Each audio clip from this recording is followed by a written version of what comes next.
அனைவருக்கும் வணக்கம். இந்த பதிவை ஒரு நிமிஷம் பாருங்கள்.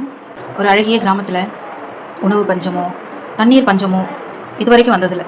அப்படி ஒரு அழகான கிராமத்தில் ஒரு விவசாயி தன்னுடைய 3 மகன்கள் மற்றும் மனைவியோடு வாழ்ந்து வர்றாரு. தன்னுடைய மகன்களை படிக்க வைக்கிறாரு. சரி, நமக்கு வயசாகுது, பசங்களுக்கு பொறுப்பு வரணும், அவங்களுடைய செயல்திறன் எப்படி இருக்குது, அவங்களுடைய அனுபவம் என்ன, இதை பற்றிலாம் தெரிஞ்சுக்கிறதுக்காக அந்த விவசாயி என்ன பண்ணுறாரு, தன்னுடைய 3 பசங்களையுமே ஒரு நாள் கூப்பிட்டு 3 பேர்கிட்டையும் ஒரு பை நிறைய நிலக்கடலை தரார். அந்த நிலக்கடலையை அவங்கக்கிட்ட கொடுத்துட்டு அவர் சொல்கிறாரு, 1 வருஷத்துக்கு அப்புறம் இந்த நிலக்கடலையை நான் அவங்கக்கிட்ட திரும்ப வாங்கிப்பேன், நீங்கள் அப்போ என்கிட்ட இதை கொடுத்துடணும் அப்படின்னு சொல்லிட்டு போயிடுறாரு. 1 வருஷத்துக்கு அப்புறம் அப்பா கொடுக்கணும்னு சொல்லிட்டாங்க. என்ன பண்ணலாம் அப்படின்னு யோசிக்கும் போது ஒரு பையன் ஒரு மரப்பெட்டியை எடுத்து பை நிறைய இருக்கிற நிலக்கடலையை கொட்டி மூடி பாதுகாப்பாக வச்சிடறான். இன்னொரு பையன் தினமும் கொஞ்சம் நிலக்கடலையாக எடுத்து சாப்பிட்றான். ஏன்னா 1 வருஷத்துக்கு அப்புறம் நம்ம அந்த நிலக்கடலையை எடுத்து கொடுக்கும்போது நிச்சயமாக வீணாக போயிருக்கும், அது வீணாக போவதே நம்ம சாப்பிடலாம் அப்படின்னு சொல்லி அவன் சாப்பிட்றான். இன்னொரு பையன் என்ன பண்ணுறான், கொஞ்சம் யோசிச்சு நம்ம இதை பயிரிடலாம் நிலத்தில் அப்படின்னு சொல்லி நிலத்தில் பயிரிடுறான். அதை பாதுகாப்பாக தண்ணி ஊற்றி தினமும் அதை பராமரிச்சுட்டு வரான். அந்த நிலக்கடலையும் நல்லபடியாக வளர்ந்துடுது. இப்படியே 1 வருஷம் ஓடிடுது. 1 வருஷத்துக்கு அப்புறம் அந்த அப்பா 3 பசங்களையும் கூப்பிட்டு, உங்ககிட்ட நான் கொடுத்த நிலக்கடலை பையை எல்லாரும் கொண்டு வாங்க அப்படின்னு சொல்கிறார். முதல் பையன் சொல்கிறான், அப்பா நான் அது வீணாக போயிடும்னு சொல்லி சாப்பிட்டுட்டேன் அப்படின்னு சொல்கிறான். இன்னொரு பையன், இருங்கப்பா எடுத்துகிட்டு வரேன்னு போய் அந்த பெட்டியை திறந்தா ஒரே போக. ஏன்னா நிலக்கடலை எல்லாம் வீணாக போயிடுச்சு. 1 வருஷம் முடிய வச்சுருந்தா அது என்ன ஆகும் சொல்லுங்கள், கண்டிப்பாக வீணாக போயிடும். 3வது பையன் என்ன பண்ணுறான், இருங்கப்பா இதோ வந்துடுறேன் அப்படின்னு சொல்லிட்டு ஒரு பெரிய, அவர் கொடுத்ததை விட 3 மடங்கு நிலக்கடலை அதிகமாக இருக்கிற ஒரு பெரிய பையில் நிலக்கடலையும் சில ஆயிரங்கள் பணத்தையும் அவருடைய கையில் கொடுக்குறார். நீங்கள் கொடுத்த வேர்க்கடலையே நான் பயிரிட்டேன்ப்பா, அதில் எனக்கு சேமித்த நிலக்கடலை போக மீதியை நான் விற்பனை பண்ணேன், அதில் கிடைச்ச பணம் தான் இது, இந்தாங்கப்பா வீட்டு செலவுக்கு வச்சுக்கோங்கன்னு சொல்லி கொடுக்குறாரு.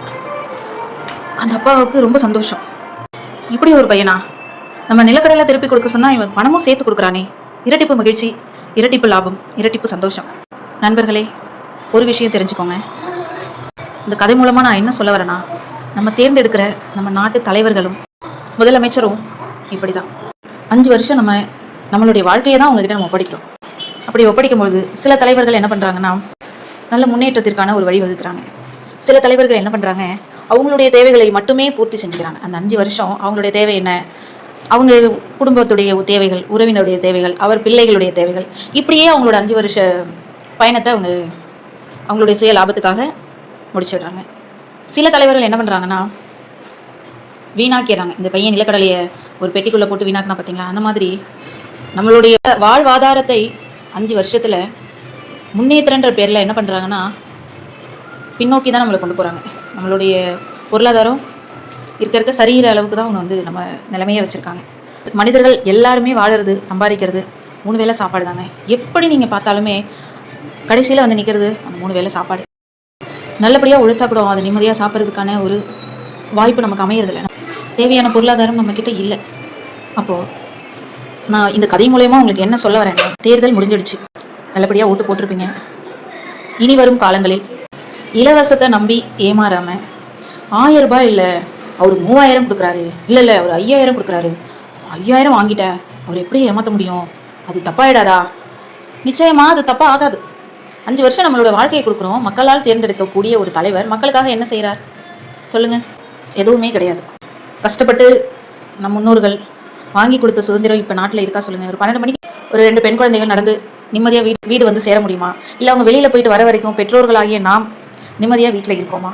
3 வேளை சாப்பாடை நிம்மதியாக சாப்பிடக்கூடிய சூழல் நமக்கு இருக்கா? இப்போது நம்ம தலைவர்களை இலவசத்திற்காக மட்டும் நாம் தேர்ந்தெடுக்கக்கூடாது. அவங்க தரக்கூடிய இந்த 2000 3000 வச்சு 1 வாரம் செலவு பண்ணலாம். மீதி இருக்கிற 5 வருஷம் என்ன பண்ணுவீங்க? நண்பர்களே, இனி வரும் காலங்களில் இலவசத்திற்காக தலைவர்களை தேர்ந்தெடுக்காமல் நல்ல தலைவர்களை தேர்ந்தெடுப்பதற்கு வாக்களிப்போம். இந்த பதிவு உங்களுக்கு பயனுள்ளதாக இருக்கும் அப்படின்னு நம்புகிறேன். இந்த பதிவு உங்களுக்கு பிடித்திருந்தால் உங்களுடைய நண்பர்களுக்கும் உறவினர்களுக்கும் ஷேர் செய்யுங்க.